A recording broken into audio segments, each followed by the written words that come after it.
la casa de Saúl, que yo pueda ayudar, coronándome del pacto, hice con mi amigo Jonatán. Quiero hacer misericordia, comprando su amistad. Encima le respondió: existe uno, mi Señor,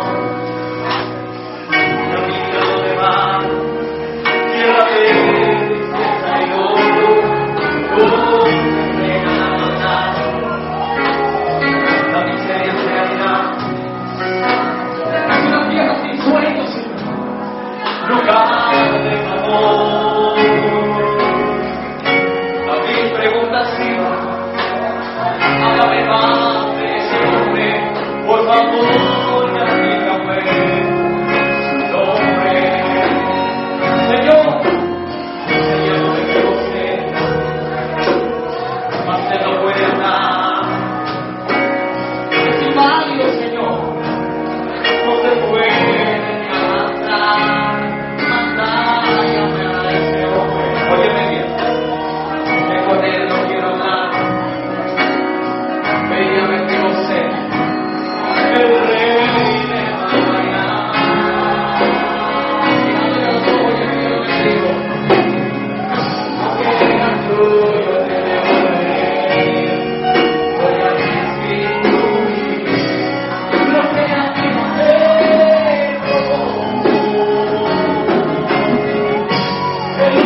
real, bendito sea el Señor, la que pone en las manos.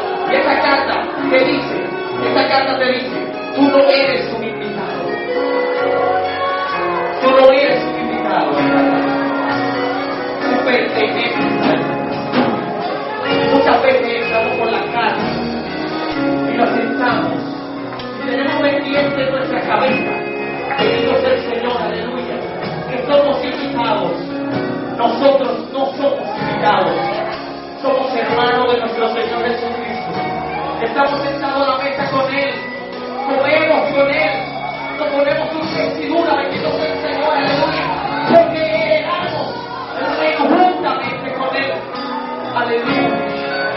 No somos cualquier cosa, pertenecemos a un reino,